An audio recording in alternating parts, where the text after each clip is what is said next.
Boa noite, seja bem-vindo a este programa Boa Eclésia. noite. Nesta noite tenho comigo alguém que participou na iniciativa Diálogos com António, este doutor da Igreja que vamos hoje também conhecer um bocadinho melhor.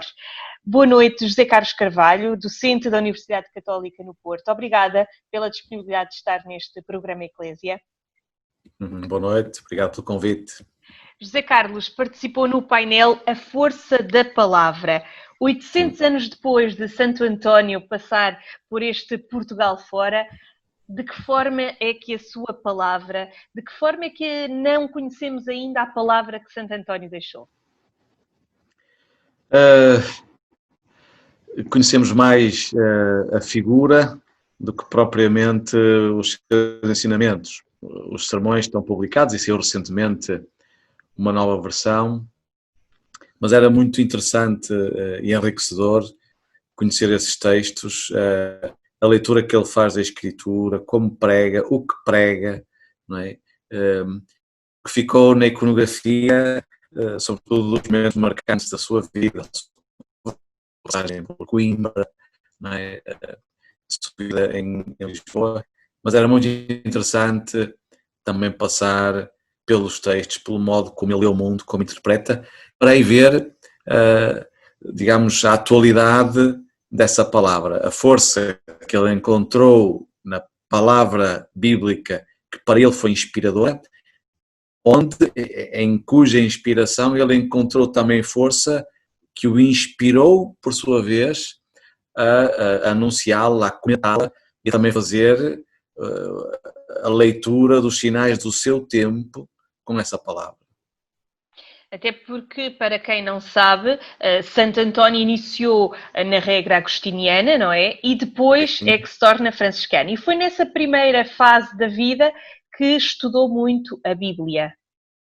Sim, ele teve, ao passar por Santa Cruz, em Coimbra, teve acesso àquela que era uma das maiores bibliotecas da época, teve acesso, obviamente que na altura, às versões versões latinas do texto, que era no fundo a Vulgata, mas ele cita não apenas o texto em latim, os textos canónicos, também cita muitos autores não bíblicos, o que mostra, digamos, o acervo e, digamos, se quisermos,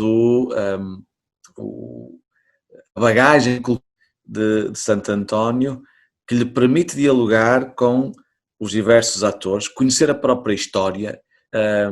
Ele que vive num período em que a Igreja encontra algumas dificuldades, aquele início do século XIII, ele vai ter de se haver, por exemplo, com os cátaros, com os albigenses, de algumas tendências rigoristas, puristas, não sei, que nasceram no seio da Igreja, e Santo António, inspirando-se obviamente em São Francisco, e no Evangelho vai perceber que o que Jesus quer, e por isso ele vai formar uma fraternidade. O Evangelho é formar e viver uma fraternidade, e vai ser nesse contexto que ele vai encontrar a força da palavra para formar essa fraternidade, e aí, por sua vez, essa fraternidade o inspira, lhe dá força para a missão, para comentar, para anunciar a palavra de Deus e para o seu testemunho de vida.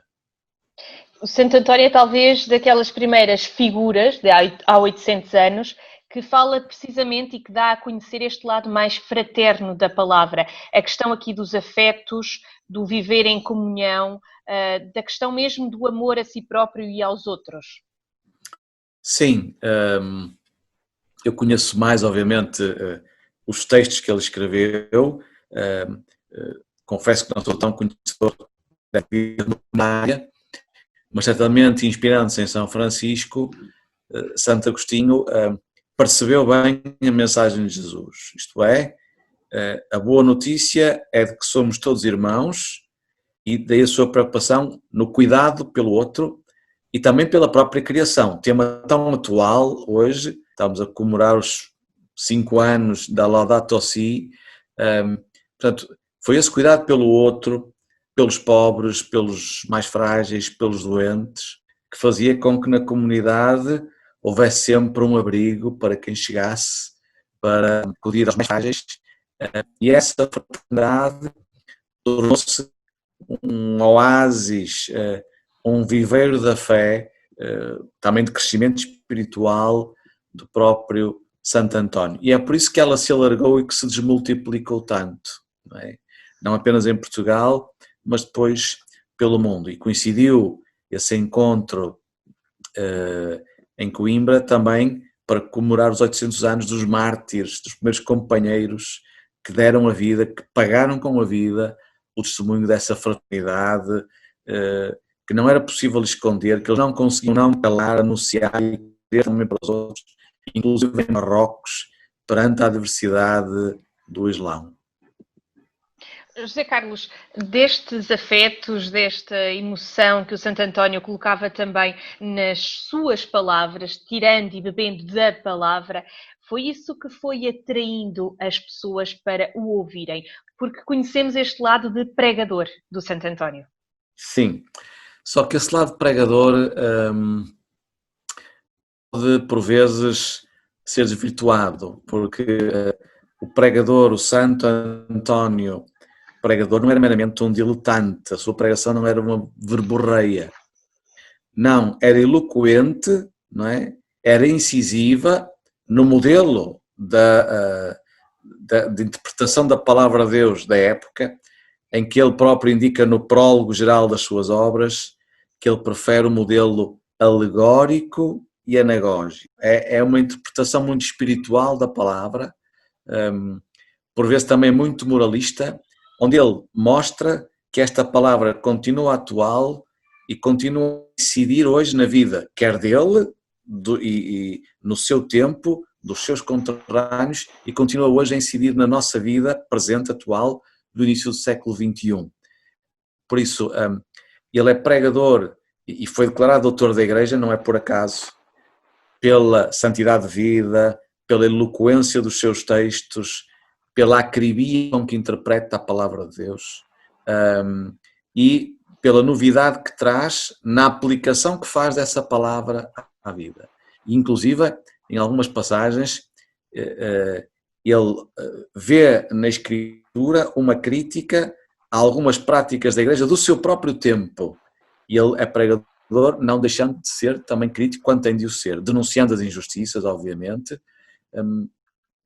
mas a pregação é para dar a palavra de Deus ao povo de Deus, para ajudá-lo a compreendê-la, mas sobretudo a vivê-la.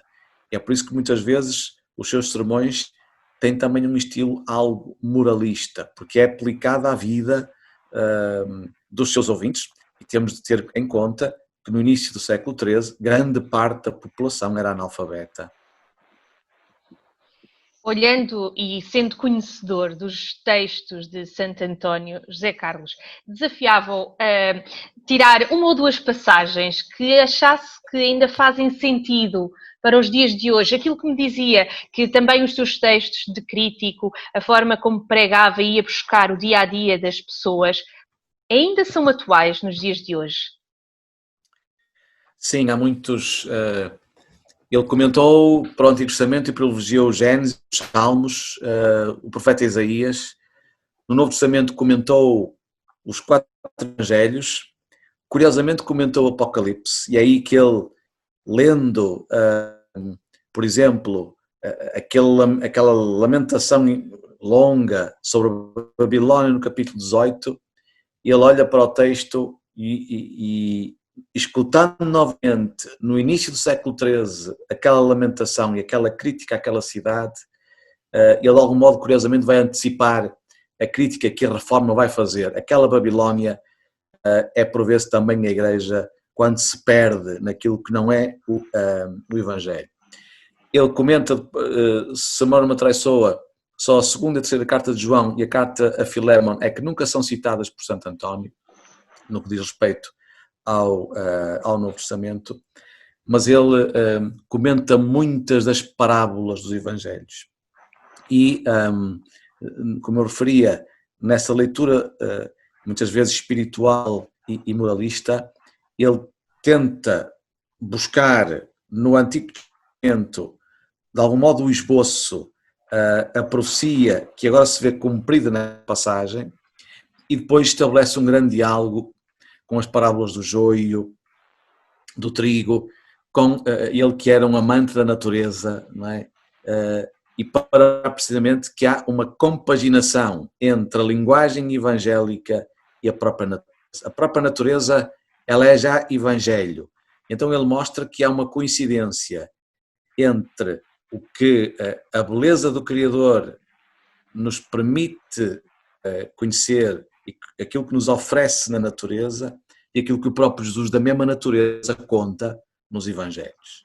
Portanto, são apenas dois exemplos, como ele mostra a atualidade, a incidência da palavra de Deus, que o inspira precisamente a acalentar os seus contemporâneos, a crescer no conhecimento dessa palavra, a rezá-la também no mosteiro e depois a anunciá-la. Portanto, a pregação de Santo António é milética, é verdade, é sermonária, não é? Nos seus sermões, mas não é diletante, é erudita, ela é muito incisiva e quando tem de ser crítica não é?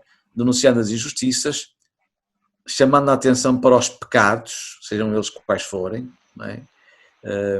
E nesse sentido digamos, é uma interpretação muito atualizante da palavra de Deus. Isso dá uma força enorme à palavra de Santo António. Conhecemos aqui um pouco melhor esta força da palavra, palavras ditas há 800 anos, pregadas por Santo António e aqui refletidas e aqui mostradas e dadas a conhecer por José Carlos Carvalho. Muito obrigada nesta noite, fazer companhia e nos dar a conhecer também este lado diferente do Santo António. Muito obrigada. Obrigado eu e boa noite.